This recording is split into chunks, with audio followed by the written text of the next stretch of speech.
ایک صحابی کسی کو آر دیتے ہوئے کہہ رہے تھے وہ کالی ماں کے بیٹے، تو حضور جلال میں آگے 3 دفعہ فرمایا پیمانہ چھلک گیا، پیمانہ چھلک گیا، پیمانہ چھلک گیا۔ فرمایا کسی گوری رنگت والی ماں کے بیٹے کو کالی رنگت والی ماں کے بیٹے پہ کوئی فوقیت حاصل نہیں۔ فرمایا اگر ہے تو وہ تقویٰ ہے۔ میرے نبی فرماتے ہیں مجھے جس نے جنم دیا وہ گوری رنگت والی، اور جس نے میری پرورش کی وہ کالی رنگت والی۔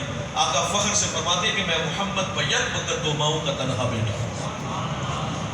6 سال کی عمر میں ابا کے ٹیلے پہ ماں ہمیشہ کے لیے خاموش ہو گئی۔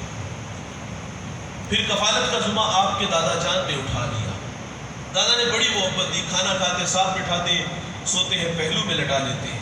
ذل کعبہ عبد المطلب کی مسند بچتی تھی جس پر بیٹوں کو بھی بیٹھنے کی جرت نہیں تھی۔ حضور لاڈلے بڑے تھے، دادے کی مسند پر بیٹھ جاتے۔ بے پناہ محبت وصول ہوئی، غم کی کہانی ٹوٹی نہیں بھائی، سیلاب تھما نہیں۔ جنہیں عزتیں ملتی ہیں انہیں آزمایا بھی جاتا ہے۔ 8 سال کی عمر ہوئی تو آپ کے مہربان دادا جان کا انتقال ہو گیا۔ راوی لکھتا ہے کہ جب جنازہ مکے کے بازار سے گزرا نا، آگے آگے جنازہ تھا اور پیچھے پیچھے ایک 8 سالہ بچہ تھا جو مکے کی کبھی اس دیوار سے لپٹ کے روتا ہے تو کبھی اس دیوار سے لپٹ کے روتا ہے۔ 8 سال کی عمر میں دادا جان چلے گئے۔ پھر کفالت کا ذمہ چچا نے اٹھا لیا۔ جناب ابو طالب نے بڑا پیار دیا، کھانا کھاتے ساتھ بٹھاتے سوتے ہیں، پہلو میں لٹا دیتے ہیں۔ آپ کثیر العیال تھی اور آپ کی معیشت مضبوط نہیں تھی۔ میں نے حضور کا بچپن پڑھا ہے۔ اما حلیمہ فرماتی حضور کو بچپن میں اگر بھوک لگی بھی ہوتی نا تو کبھی بھوک کا مطالبہ نہیں کیا تھا۔ ناراض نہ ہوئیے گا، ہم بچے نہیں بڑے ہو گئے یار، اب بڑھاپے کی طرف سفر ہے۔ ہمیں وقت پہ کھانا نہ ملے تو ہم گھر کے برتن توڑ دیتے ہیں، گالیاں دیتے ہیں، خواتین پہ ہاتھ اٹھاتے ہیں۔ میرے نبی کا بچپن اتنا شاندار ہے، بھوک لگی بھی ہوتی تو کبھی بھوک کا مطالبہ نہیں کیا۔ حضور پروان چڑھے، زندگی میں امتحان اور بھی آئے، عام الحزن آیا، وہ غم کا سال جس میں شفیق چچا چلے گئے، آپ کی رفیقہ حیات حضرت خدیجہ کا انتقال ہو گیا۔ اس سال کا نام غم کا سال تھا۔ حضور گھر میں لگ کے بیٹھ گئے، لیکن پھر کار نبوت کی ذمہ داریاں میرے نبی کو میدان عمل میں لے آتی ہیں۔ ہم نے قوم کے رویے پڑھے، لا الہ کی دعوت دی گئی، انہوں نے کانٹے بچھائے، کڑے کھودے، اوچھڑیاں پھینکی، گالیاں دی، گلے میں رسی ڈال کے تو دیے گئے۔ کتنے دکھ مکہ والوں نے دیے۔ 3 سال شب ابی طالب میں محصور رہے، سوشل بائیکاٹ ہوا، ماؤں کی چھاتیوں سے دودھ خشک ہوتا ہے تو بچے روتے ہیں، مائیں منہ پہ تھپڑ نہیں مارتی، مائیں صرف اتنا کہتی پتر تمہارے رونے کی آواز کافروں نے سنی تو وہ تمہارے نبی محمد کو تانے دیں گے۔ بچے خاموش ہو جاتے ہیں۔ صحابہ کہتے ہیں ہم نے پتے کھا کے گزارا کیا، چمڑے بھگو بھگو کر کے گزارا کیا۔ ایک صحابی کا بیان پڑا، وہ کہتے ہیں مجھے اتنی شدت کی بھوک لگی تھی کہ ایک گیلی جگہ پاؤں ہے، نہ جانے وہ کیا تھا، اٹھایا کھا لیا۔ آج تک یہ خبر نہیں کہ وہ چیز ہے کیا تھی۔ ان راہوں پہ چلنے والوں کو دوستو آزمایا جاتا ہے، دکھوں سے گزرنا پڑتا ہے۔ حضور طائف چلے گئے کہ چلو وہ پڑھے لکھے لوگ ہیں، میں انہیں اپنی بات سناتا ہوں۔ انہوں نے بھی دعوت کو مسترد کیا۔ میرے نبی فرماتے میں طائف سے واپس پلٹا، طائف کا بازار ہے اور 2 رویا کتارے ہیں، اوباش لڑکے ہیں اور ان کے ہاتھوں میں پتھر ہیں۔ میرے نبی قدم اٹھاتے ہیں تو وہ حضور کے پاؤں پہ پتھر مارتے ہیں۔ آقا فرماتے مجھے درد ہوا تو میں درد کی شدت کی وجہ سے زمین پہ بیٹھ گیا۔ وہ نلائق آگے بڑھے، کندھوں سے پکڑا، کھڑا کیا، دوبارہ چلنے پہ مجبور کیا گیا۔ میرے نبی فرماتے میں دوسرا قدم اٹھاتا ہوں تو وہ میرے دوسرے پاؤں پہ پتھر مارتے ہیں۔ بدن لہو لہان ہے۔ جوانوں، اس دین کی بنیادوں میں پیغمبر کا خون ہے۔ یہ دین بڑی محنت سے پھیلا ہے، یہ دین جستجو سے پھیلا ہے، تبلیغ سے پھیلا ہے، اور آج میرے رسول کو آپ جوانوں کی ضرورت ہے، اور ہماری جوانیاں چوک چباروں پھٹوں کی زینت بنی، چوباروں کی زینت بنی۔ اس دین کو لے کے میرے رسول کہاں سے کہاں تک آئے، انہوں نے پتھر مارے، عرض کیا گیا کہ ان کے لیے بد دعا کر دیں، فرمایا میں رحمت بن کے آیا، زحمت بن کر دی۔ اور پھر ایک جملہ ارشاد فرمایا تھا جو علماء کے لیے تھا، مبلغین کے لیے تھا۔ میرے نبی فرماتے مجھے ان کی نسلوں سے امید ہے کہ وہ میرے ساتھ چلیں گے۔ بعض کا جو نتائج مطلوب ہوتے ہیں خاطر خواہ نہیں ملتے، جس کی گھر نہیں چلتی مسجد میں ضرور چلتی ہے، یہ سارے مسائل ہم بھی اس سے گزرتے ہیں، لیکن حضور کا یہ فرمان روشنی دیتا ہے۔ ہم بعض کا دل برداشتہ ہو بھی جاتے ہیں کہ یار اپنے گھر چودھری ہوں کے ڈیوی گالیں، ہمیں تو سجدے سے غرض ہے، یہاں نہیں تو وہاں سے کم بھی کرنے ہیں، دینے نہیں دے پر جیلم چلے جائیں گے، سرائے عالمگیر چلے جائیں گے، تو بعض کا حوصلے پست ہوتے ہیں۔ یہ فرمان روشنی دیتا ہے کہ مجھے ان کی نسلوں سے امید ہے۔ نتائج بعض کا آنے والی نسلوں پہ چھوڑے جاتے ہیں۔ آپ جانتے ہو جب سندھ کے اندر نگید نامی بیٹی کے سر سے راجہ دہر کے گنڈوں نے دوپٹہ کھینچا تھا تو اس نے یا علل حجاج کہا.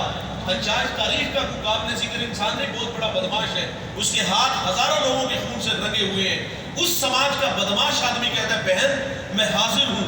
اس نے اپنے بھتیجے، اپنے داماد جس کی عمر 17 سال ہے اس کو یہاں بھیجا اور وہ ہندوستان کے تخت و تاج کو رونتا ہوا یہاں آیا اور اس بیٹی کے سر پر عزت کی ردا رکھتا ہے اور 4 سال یہاں گزار کے گیا تھا. مکران سے ملتان تک اس نے سفر کیا، کردار سے، اپنے اخلاق سے، گفتار سے 1 لاکھ انسانوں کو محمد کا غلام بنا گیا تھا. اس شخصیت کا نام محمد بن قاسم بتایا جاتا ہے. فرمایا مجھے ان کی نسلوں سے امید ہے، جنہیں عزت ملتی ہے وہ آزمائے جاتے ہیں. حضور آئے نہیں، باپ نہیں، 6 سال کی عمر ہے ماں نہیں، 8 سال کی عمر ہے دادا نہیں. عام الحزن شیب ابی طالب، مکے کے طرف رویے، طائف کے پتھر. ہم پڑھتے ہیں حضور کی زندگی میں ایک خوشی کا سا سما تھا. حضور کی گود میں 2 بچے تھے، ایک بچے کا نام ابراہیم ہے اور ایک بچے کا نام حسین ہے. حضور دونوں بچوں سے محبت فرما رہے تھے، کبھی ابراہیم کی گال تھپکاتے ہیں تو کبھی امام حسین کی گال کو تھپکاتے ہیں. اللہ فرشتے کو بھیج دیتا ہے کہ اللہ فرماتا ہے دونوں میں سے ایک کو رکھ لو اور ایک کو اللہ مانگ رہا ہے. اور یار ایک طرف بیٹا اور دوسری طرف بیٹی کا بیٹا، کتنا مشکل تھا، لیکن حضور اپنا بیٹا ابراہیم پیش کر دیتے ہیں. چند دن بعد ان کا انتقال ہو گیا. پھر حسین ابن علی سے حضور نے بڑی محبت فرمائی. حسین کی زبان اس طرح حضور چوستے ہیں جس طرح کھجور کو چوسا جاتا ہے. کبھی ہاتھ اٹھا کے دعا کرتے اللہ میں پیار کرتا ہوں، تو بھی ان سے پیار فرما، جو ان سے پیار کرے اے اللہ تو ان سے پیار فرما. کبھی کندھوں پہ سوار کرتے ہیں، سجدے میں جاتے ہیں، تسبیحات بڑھا دیتے. بے پناہ محبت حسین ابن علی کو نصیب ہوئی. غم کی کہانی ٹوٹی نہیں بھائی، فرشتہ پھر آ گیا اور اس نے آگے پیغام دیا کہ آپ کے اس نواسے کو دشت نینوا کے اندر شہید کر دیا جائے گا. کربلا کی مٹھی دی گئی کہ جب یہ خون بن جائے تو جان لینا کہ آپ کا نواسا شہید ہو گیا. اور پھر وہ مٹھی حضرت ام سلمہ رضی اللہ تعالی عنہا کو دی گئی کہ جب یہ خون بن جائے تو سمجھ لیجئے گا کہ میرا بیٹا شہید ہو گیا. پھر 60 ہجری کو یزید تخت نشین ہوا. بات کو آگے بڑھاتے ہیں اور اس نے ولید کو پیغام بھیجا کہ حضرت امام حسین رضی اللہ تعالیٰ عنہ سے میرے لیے بیعت لو. اس نے رات کی تاریکی میں امام کو طلب کیا. امام جانتے تھے کہ اس وقت میں وہ کسی سے ملاقات نہیں کرتا، بات خطرے سے خالی نہیں. مشاورت کی تو مشورہ یہی طے پایا کہ آپ چند رفقا کو ساتھ لے جائیں، اگر حالات ٹھیک نہ ہوئے آواز دیجیے گا، ہم دارالامارت کی دیواریں پھیلان کے اندر آ جائیں گے. حضرت امام تشریف لے گئے، ولید سے ملاقات کی. ولید نے بتایا کہ کاتب وحی حضرت امیر معاویہ رضی اللہ تعالیٰ عنہ کا انتقال ہو گیا اور اب ولی عہد ان کا بیٹا یزید ہے اور اس نے بیعت کے لیے کہا ہے. امام نے 1 دن سوچنے کا موقع لیا، وقت لیا. واپس آنے لگے تو مروان بن حکم یہ نائب تھا، اس نے سرگوشی کی کہ اگر یہ شخص چلا گیا تو بعد میں قابو پانا مشکل ہوگا. فیصلہ بھی لوگ بیعت کرتے ٹھیک، نہیں تو سر کاٹ کے دمشق میں یزید کی بارگاہ میں بھیجو. جب یہ بات کی تو امام نے سن لیا. اچھا ایسا نہیں ہو کہ آپ دوڑ کے باہر آ گئے ہو، انہیں قدموں سے واپس پلٹے. فرمایا تم نے کیا کہا؟ اس نے کہا ہم آپس میں کوئی بات کر رہے. فرمایا میں نے سن لیا ہے. فرمایا تم جانتے نہیں میں کون ہوں؟ میری رگوں میں حیدر کرار کا خون دوڑتا ہے، علی کا بیٹا ہوں. 2 ٹوک بات کی کہ یزید فاسق ہے، فاجر ہے، میں حسین اس کی بیعت سے انکار کرتا ہوں. یہ بات کر کے گھر تشریف لائی اور بہن زینب کو آ کے کہا کہ یزید تخت نشین ہے اور وہ بیعت کے لیے کہہ رہا ہے اور ہم اس کی کرتوتوں سے واقف ہے، شرابی ہے، زانی ہے، جو بھی اس کے اندر خواصیں تھی وہ ساری بیان ہوئی. کہا ہم اس کی بیعت نہیں کریں گے تو وہ یہاں رد عمل کے طور پہ جھگڑا چاہے گا، تو میں شہر مدینہ کے تقدس کو پامال نہیں ہونے دوں گا، اس شہر کو خون سے نالا زار نہیں ہونے دیں گے. تقاضا یہ ہے کہ بہن ہم مدینہ چھوڑ کے مکہ چلے جاتے ہیں. تو یہ نفوس قدسیہ سحری کے وقت مدینہ چھوڑ کے مکہ چلے جاتے ہیں. یہاں ایک سوال ہے، کیا مدینہ چھوڑنا آسان ہے؟ آپ میں سے کئی لوگ حج عمرہ کے لیے گئے ہیں. آپ ان لوگوں سے پوچھ لو، ان بوڑھوں سے، جوانوں سے پوچھ لو، جب واپس پلٹنے کے لیے ایسے آ جاتے ہیں یقین جانو دل پہ ہاتھ رکھ کے آنا پڑتا ہے. مدینہ چھوڑنا قیامت سے کم نہیں. ہم نے ایک حاجی صاحب سے پوچھا کہانی سناؤں کو حرمین کی، وہ کہتا ہے 2 لفظوں میں کہانی سناؤں گا. کعبۃ اللہ پہ پہلی نظر مشکل ہے اور روضہ رسول پہ آخری نظر بڑے مشکل ہے. مدینہ چھوڑنا اتنا آسان نہیں، مدینہ چھوڑنا قیامت سے کم نہیں۔ ہم نے لوگوں کو وہاں دیکھا ہے جب وہ پلٹتے تو دزدیدہ نگاہوں سے پلٹ کے حضور کے روزے کو دیکھ کر جس طرح وہ شکار ہوتے ہیں۔ یہ کہانی بڑی عجیب سی ہے، اتنا آسان نہیں مدینہ چھوڑنا۔ 8 دن کے لیے جانے والوں کے لیے مشکل ہو گیا۔ اور یار کچھ لوگ تو ایسے ہیں جنہوں نے وہاں جا کے ڈیرے جما لیے، مدینے گئے پھر مدینے سے باہر آئے نہیں۔ امام مالک 40 سال روزے رسول پہ رہے، زندگی میں ایک حج کیا، فرضی حج ادا ہوا، حج کے بعد دوبارہ گئے نہیں۔ اچھا جب آپ قضائے حاجت کے لیے جاتے تھے تو آہستہ قدم اٹھاتے، جب پلٹتے تو دوڑ کے آتے۔ کسی نے کہا حضرت یہ ادا کیسی ہے؟ آپ فرماتے ہیں آہستہ قدم اس لیے اٹھاتا ہوں کہ اگر مجھے موت آنی تو مدینے کی حدود میں آئے، دوڑتا اس لیے ہوں کہ کہیں مدینے کی حدود سے باہر موت نہ آ جائے۔ امام مالک جب مدینے کی گلی بازار سے گزرتے نا، دیوار کے ساتھ لگ کے گزرتے تھے، کندھے زخمی ہو جاتے۔ کسی نے کہا حضرت حضور کے شہر مدینہ کی گلی بازار اتنے تنگ سوڑے تو نہیں کہ دیوار کے ساتھ لگ کے گزرتے ہو؟ فرمایا یہ وہ گلیاں بازار ہیں جن سے میرے محبوب گزرے ہیں۔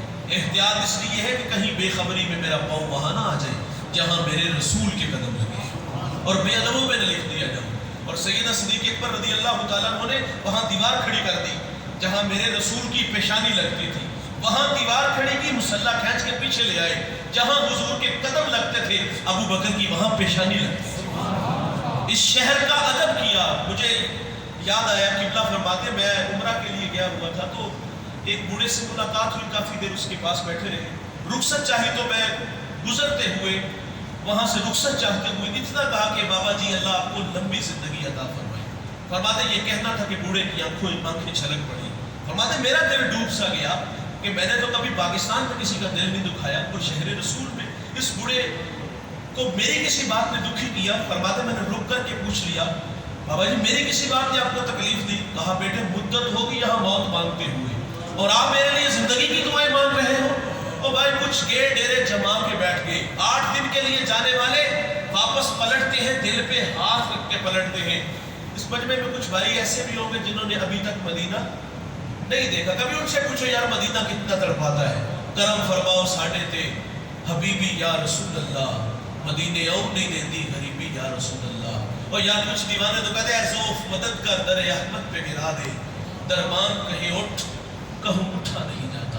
جنہوں نے نہیں دیکھا ان سے پوچھو مدینہ کتنا یاد آتا ہے۔ میرے ٹیچر ہے سلیم دلاوری، حفیظ طالب کے شاگرد، اچھا لکھتے ہیں اور تخیلات میں خود کو کھینچ کے در حبیب تک لے چلتے ہیں۔ آئیے سفر میں ہم بھی خود کو شامل کر لیں، آپ کو ہاس اور لطف نصیب ہوگا۔ آپ فرماتے آسا دے بوئے کھل دے، درداں دے ورگے تھل دے، دکھاں دے چھکڑ سن دے، اکھاں چ ہنجو ڈول دے، لو لو دا سینہ پاڑ دے، آقا جی دل نوں ساڑ دے، گوتے تے گوتا کھا رہے ہیں، بہماں چ ڈبدا جا رہے ہیں، دسیاں نچن نہ تارے ہیں، رائیاں تو پچھ ہا رہے ہیں، جتھے خدا دا نور ہے تو شہر کتنی دور ہے، سوچا پکاندا جامنا، من وچ بٹھاندا جامنا، نقشے پکاندا جامنا، کر لائے کرینہ انجدا ہونا مدینہ انجدا، لیکن ساڑھے یا نبی بیٹھے دوراڑے یا نبی امتی تو ہاڑے یا نبی، ہجرہ دے پھنیر شوک دے بڑ بڑ کے اے حقوق دے، آمن مرادہ پک کے قسمت لے جامن دھک کے، سونا مدینہ تک کے بہ جامن جس دم تھک کے، ٹھنڈی ہوا جے وگ جائے تے آنکھ ذرا لگ جائے، کملی ذرا سرکا کے، مکھڑے تو پردہ چاہ کے، خوابہ اچ پھیرا پا کے، آقا آکھڑ آ کے، راہ دی سختی چل کے، آئے ہو دوروں چل کے، الفت دے ڈابو تر کے، ہو کے صدیق بھر کے، دل نو مناندے آ گیا، سانو پسند آ گیا۔ یا جنہوں نے نہیں دیکھا وہ تڑپ رہے، جو دیکھ آئے ہیں وہ طلب تڑپ بڑھ گئی، اور کچھ دیوانوں نے وہاں اپنے ڈیرے جما لیے۔ مدینہ چھوڑنا اتنا آسان نہیں یار۔ حسین پیدا مدینے میں ہوئے، بچپن مدینے میں گزرا، لڑکپن مدینے میں گزرا، جوانی کی بہاریں مدینے میں ہے، 56 سال عمر ہے، بڑھاپا آ گیا، اتنا ہی آسان تھا چھوڑنا، لیکن اس دین کی بقا و احیاء کے لیے اس شہر مدینہ کو چھوڑ دیا۔ پچھلے پہر نانہ مصطفیٰ کے روزے پر حاضر ہوئے، اشک بار آنکھوں سے سلام کیا، جنت البقیع میں ماں کے قدموں میں کھڑے ہوئے، اپنی ماں سے آخری سلام کیا، الوداع چاہا اور رخت سفر باندھا، اور یہ قافلہ مدینہ سے مکہ تشریف لے جاتے ہیں۔ جب مکہ گئے تو وہاں یہ تقریباً 6-7 ماہ وہاں ٹھہرے، آج کا موسم تھا، اور پھر وہاں آگے انہیں کوفہ کی طرف جانا پڑا۔ اس کی وجہ یہ تھی کہ کوفہ والوں نے خط لکھنے شروع کر دیے۔ میں زیادہ دیر حائل نہیں رہوں گا۔ انہوں نے خط لکھے کہ ہم بے امام ہیں اور آپ ہماری سرپرستی فرمائیں۔ خط 1 نہیں، 2 نہیں، 3 نہیں، 4 نہیں، بہت سارے خطوط تھے، اور بعض خط تلخ بڑے تھے۔ اس میں انہوں نے کہا کہ اگر آپ نہ آئے تو ہم بروز حشر داور محشر کو آپ کی شکایت کریں گے کہ ہمیں آپ کے نبی کے نواسی کی مدد کی ضرورت تھی اور یہ ہماری مدد کے لیے نہیں آئے. تو حضرت امام حسین رضی اللہ تعالیٰ عنہ سینے میں خوف الہی رکھتے تھے، لیکن اس بات نے امام کو اور زیادہ خوفزدہ کیا کہ یہ قیامت کے دن اللہ کو میری شکایت کریں گے. تو آپ نے فیصلہ کیا کہ میں کوفہ جاؤں گا. مشاورت چاہیے تو مشورہ یہی طے پایا کہ آپ کسی کو اپنا نمائندہ بنا کے وہاں بھیجیں، جو حالات ہوں گے پھر کوئی فیصلہ کیا جائے گا. مسلم بن عقیل رضی اللہ تعالیٰ عنہ کو وہاں بھیجا گیا، اور جب مسلم بن عقیل تشریف لے گئے تو وہاں کے جو گورنر تھے وہ حضرت نعمان بن بشیر رضی اللہ تعالیٰ عنہ تھے، اور وہ محب اہل بیت میں سے تھے. انہوں نے کوئی مزاحمت نہیں کی. پہلے دن 14,000 کوفی مسلم بن عقیل کے ہاتھ پہ حضرت امام کے لیے بیعت کرتا ہے. تو مسلم بن عقیل نے فوراً اپنے بھائی کو خط لکھ دیا کہ یہاں کے حالات سازگار ہیں اور یہ لوگ آپ کے لیے دیدہ و دل فرشیدہ ہے، تشریف لائیں اور ان کی سرپرستی فرمائیں. خط کوفہ سے مکہ چلا گیا اور ادھر کوفہ کے حالات یکسر بدل جاتے ہیں. جو یزید کے حمایتی تھے انہوں نے یزید کو خط لکھا کہ یہاں جس شخص کو تو نے متعین کیا ہے وہ تو ہاتھوں پہ ہاتھ دھر کے بیٹھا ہے، اگر چند روز اسی طرح سلسلہ چلا تو تیری حکومت کو یہاں خطرہ ہے. کسی ایسے شخص کو بھیجو جو یہاں کے حالات کو کنٹرول کرے. اس نے پھر ابن زیاد بدبخت کو یہاں بھیجا اور وہ رات کی تاریکی میں آیا، پیچھے اپنے بھائی کو اپنا نائب بنایا، حجازی لباس پہن کے آیا، یہ جو مکہ مدینہ کے لوگ پہنتے ہیں وہ لباس پہنا، چہرے پہ نقاب کیا، یہ دیکھنے کے لیے کہ لوگوں کے دلوں میں امام کے لیے کیا جذبات ہیں. جب یہ کوفہ میں داخل ہوا تو لوگ سمجھے شاید کہ امام تشریف لے آئے ہیں اور لوگ اس کے پیچھے چلنے لگے، اور یہ سیدھا حضرت نعمان بن بشیر رضی اللہ تعالیٰ عنہ کے محل تک آیا، اور آپ بھی سمجھے شاید کہ امام آ گئے. محل کا دروازہ بند کیا گیا، چھت پہ چڑھ کے انہوں نے کہا میرا مشورہ ہے کہ آپ واپس تشریف لے جائیں. جب یہ بات کی تو اس نے چہرے سے نقاب اٹھایا تو یہ ابن زیاد تھا. کہا میں یزید کا بھیجا ہوا ہوں، دروازہ کھولو. نعمان بن بشیر رضی اللہ تعالیٰ عنہ کو معزول کر دیا گیا اور مسلم بن عقیل رضی اللہ تعالیٰ عنہ کو بے دردی سے شہید کر دیا گیا.